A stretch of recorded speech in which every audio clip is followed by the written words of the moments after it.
ঝিনাইদহে জুলাই বিপ্লবে আহত হন অমিত। বয়ে বেড়াচ্ছেন ৩৮ গুলির ক্ষত, অথচ সরকারি গ্যাজেটে আহতদের তালিকায় নাম নেই তার। জেলা সিভিল সার্জন বলছেন, প্রয়োজনীয় কাগজপত্র নিয়ে যোগাযোগ করলে সংশ্লিষ্ট কার্যালয়ে তালিকা পাঠানো হবে।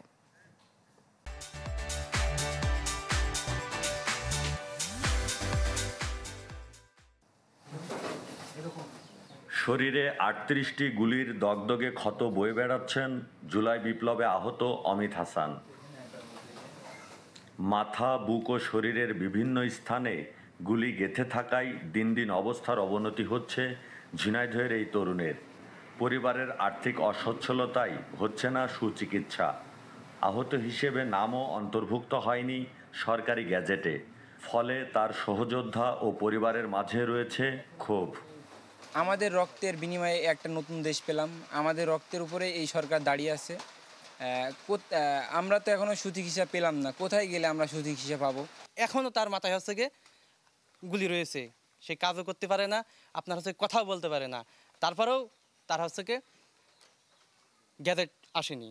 যাদের অল্প সিম্পল আহত তারাও সরকার থেকে অনেক ধরনের সুযোগ সুবিধা পাচ্ছে, তাদের গ্যাজেট প্রকাশ হয়ে যাচ্ছে। এই সিলেটটা মহেশপুরের সর্বোচ্চ আহতেও গ্যাজেট কেন প্রকাশ হলো না?